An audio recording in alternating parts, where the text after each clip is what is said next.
Hello, I'm Stacy Keach. Join me right now from mysterious places as we travel to the New Hampshire countryside.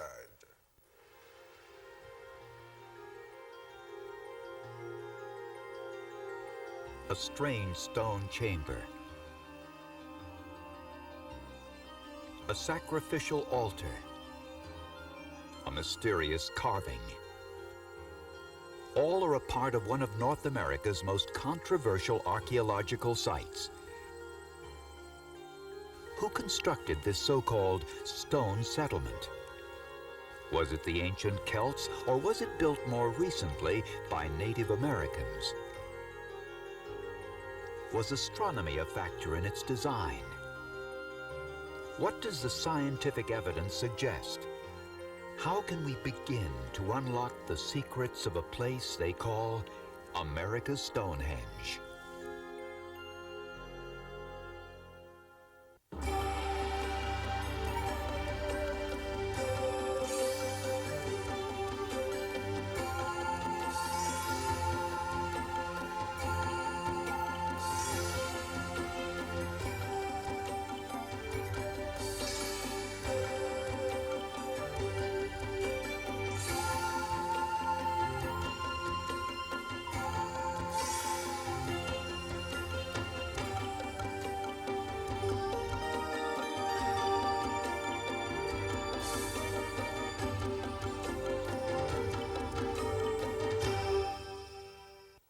In 1936, the Boston Globe ran an article about a rather curious site in North Salem, New Hampshire.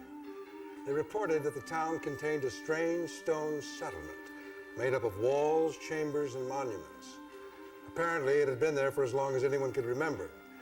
To many of the locals, the site was important merely as a source of great building material. Some of the rocks had even been hauled away to build sewers. Yet for some, this settlement held the key to a great mystery. A mystery which to this day continues to excite, baffle, and inspire all who come to examine the ruins of what's been dubbed America's Stonehenge. Dawn breaks over the New Hampshire countryside, revealing classic images of rustic New England life. But amidst these peaceful scenes of country, roads, and quaint houses, we discover a site that is the focus of a heated scientific debate. The debate concerns this strange, possibly ancient settlement known as America's Stonehenge. It seems remarkable that such an archaeological site could be found just 35 miles from the modern city of Boston, nestled in the hills of North Salem, New Hampshire. America's Stonehenge means different things to different people.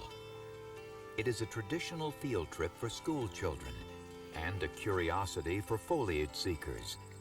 But for archaeologists, astronomers, stonemasons, and historians, it remains a hotbed of research and controversy. Carved from bedrock by unknown hands, the main site, its perimeter walls and mystifying standing stones, prompt many questions concerning North America's past. Was it a site for ancient rituals? Was it inhabited by prehistoric Native Americans, Bronze Age Europeans, or is it, as some historians have suggested, merely a relic of a post-colonial farm? Whatever the truth, one thing is clear: it stirs the imagination. Elmer Hinton, senior site researcher, has worked this land since 1973. Well, there are a lot of theories about who built the site, one pretty much for every person who's ever come here. Celts, Phoenicians, Greeks, Carthaginians, Atlanteans, Martians, you name it, it's been said.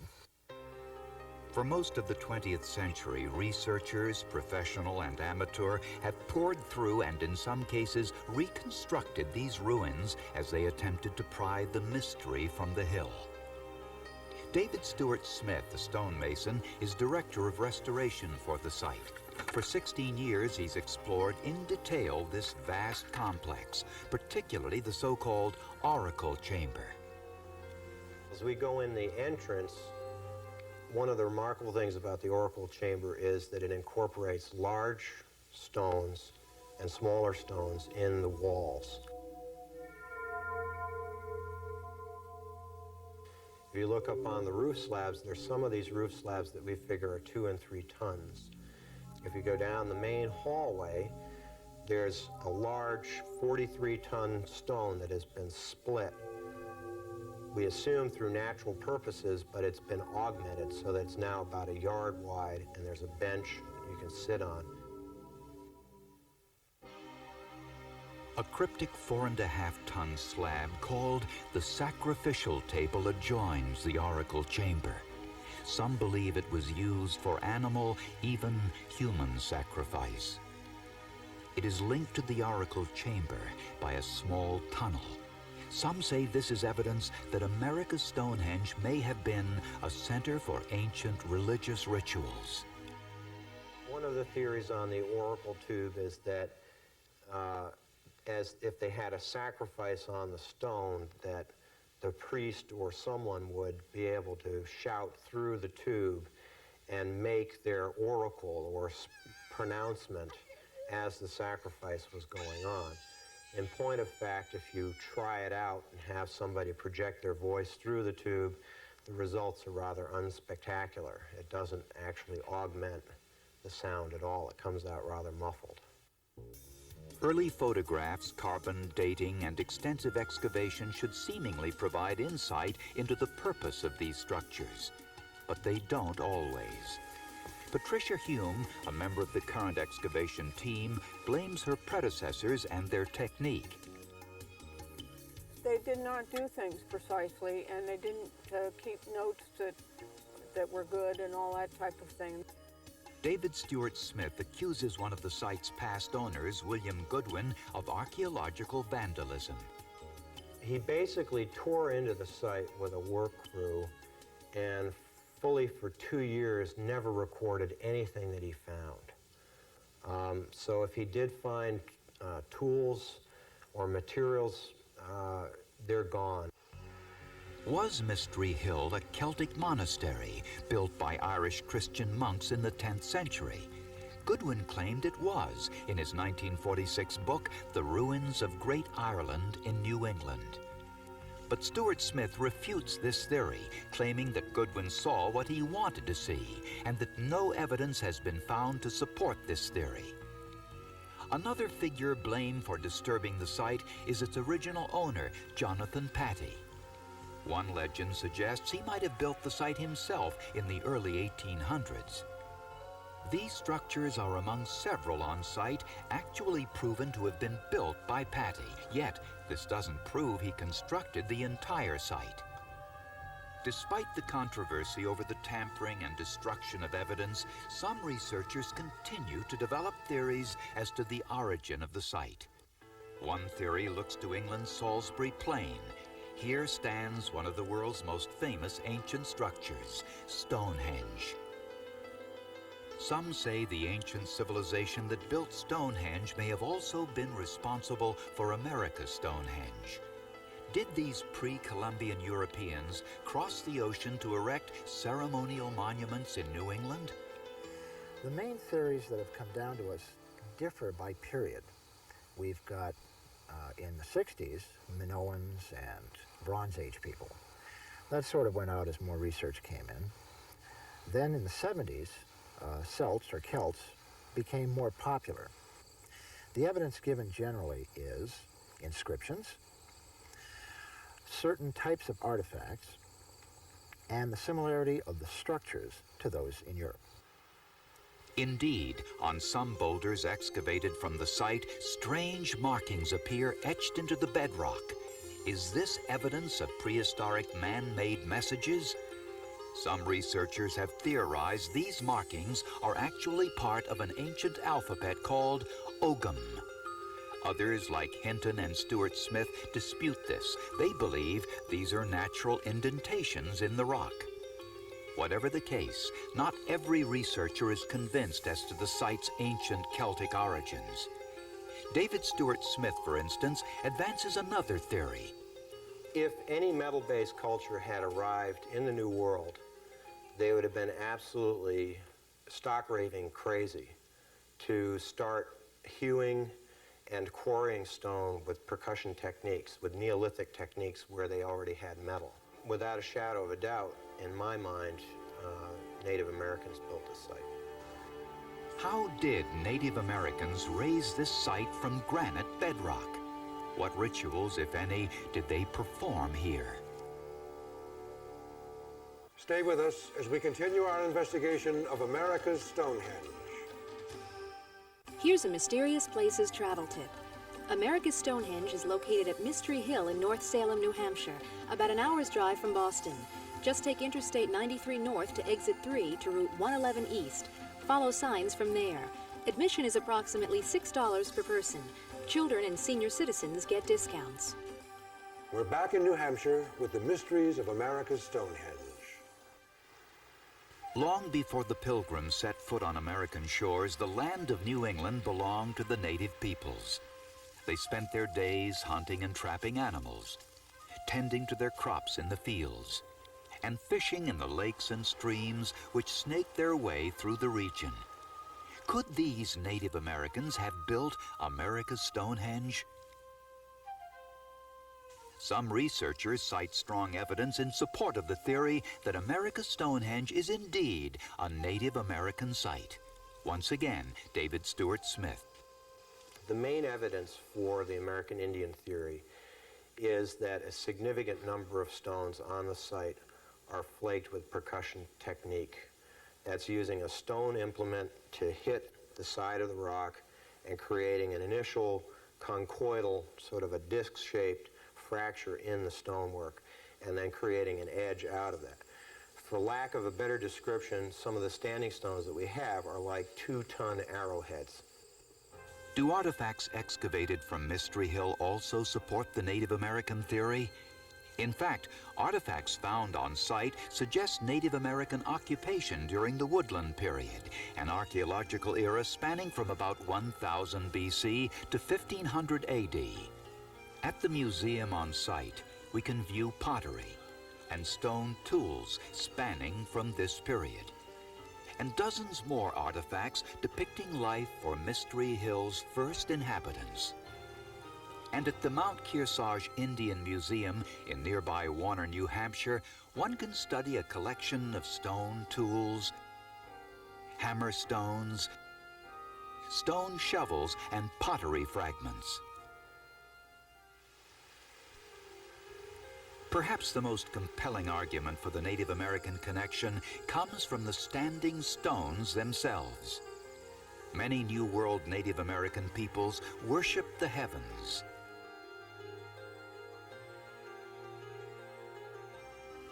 And at America's Stonehenge, we discover a series of monoliths and stone walls linked to the heavens.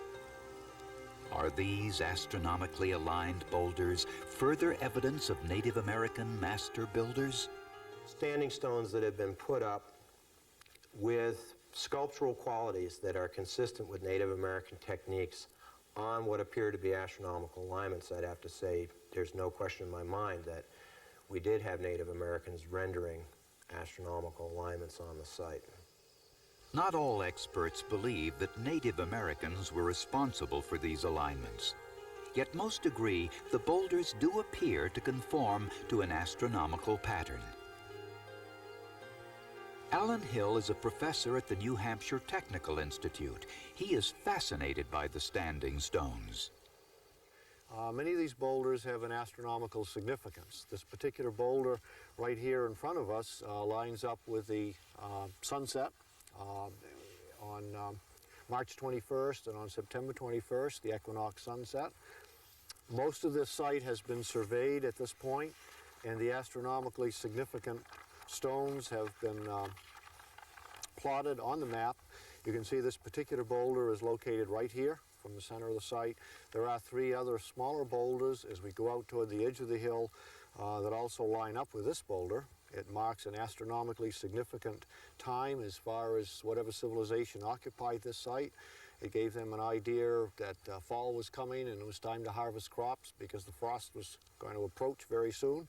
And it was very an important date for them, and it's important for us today in that from that particular date on, if it's the September sunset, our days start getting much shorter and our nights get much longer and cold weather is coming.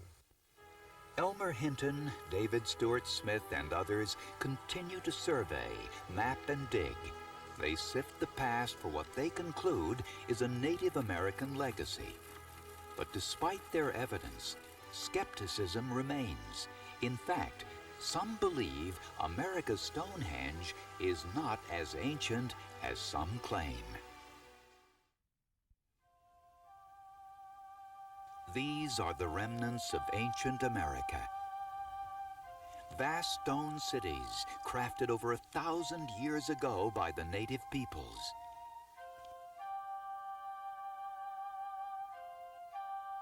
In the American West, Anasazi settlements sprawl across the canyons.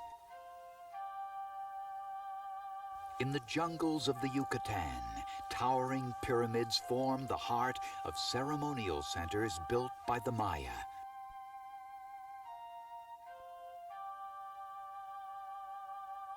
If America's Stonehenge is indeed a Native American site, how is it connected, if at all, to other ancient American sites? Charles Bolian doesn't think it is. A professor of anthropology at the University of New Hampshire, he is a specialist in New England prehistory. Like other experts, he's troubled by the early unprofessional digs and poor record-keeping at America's Stonehenge. But his misgivings run deeper. Native Americans in Middle Woodland times did not, to the best of my knowledge, build with stone.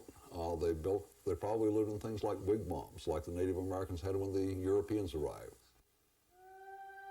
In fact, while native peoples in the American West and Mexico built in stone, Bolian claims no such structures exist in the American Northeast. If people built out of stone at America's Stonehenge, we would expect that they built out of stone elsewhere. We would not expect a unique site to be built in this one little area of New Hampshire, and nothing like it to be found elsewhere in New England or other areas of North America. David Stewart Smith differs. And it just simply is not true. There are tremendous amounts of stone monuments built by Native Americans throughout the Western Hemisphere. And basically all they got to do is go down to Yucatan and take a look around. The fact that something like that happens up here in New England is perfectly natural in my mind, because the available building material on top of this hill was stone. I personally do not believe that it is a very ancient site. I think it is something as a result of built by Euro-Americans, that is, people who arrived from the colonial period onward. Let's carry it right up, okay? Will technology one day end the controversy? Are there still clues waiting to be discovered? Jeffrey Reed and Alan Bowers of Geophysical Survey Systems looked beneath the surface soil with state-of-the-art ground-penetrating radar. Their goal? To see if they can detect any buried structures which may shed additional light on the settlement at America's Stonehenge. We're looking for any changes in electrical properties beneath the soil. Boulders are different, have different electrical properties than soil, so they'll provide a reflection. A couple of boulders here, possibly here and here. But we've got this area in here where we've got a void where you really have no reflections whatsoever, which means it's homogeneous. And in this type of soil out here, you can see that there's boulders everywhere, so it's very unlikely that that's natural. So we could have a chamber in here, possible piece of stone covering the top, hollow section here, and then the bedrock's been basically etched out underneath it in here. What lies beneath the surface? Is it indeed another stone chamber? If so, what influence will it have on the ongoing controversy? These questions await answers. In the meantime, America's Stonehenge continues to intrigue. This is Dennis Stone. His father opened the site to the public in 1958. Today, he's the manager and a firm believer in the mystery. And it represents a lost culture of people. And we've been investigating this site for about 60 years almost now, and we still don't have any conclusive evidence, and it makes it a lot of fun. The investigation, some of the mystery to the site. It's a very extensive site, and it has a lot. We have only excavated about 1 acre of the whole site so far, of about 105 acres. So there's a lot of work to be done on this site and other sites in New England. There's a certain eeriness about something like this. there's a mystery to it. And you just don't know really what it is, and it fires the imagination.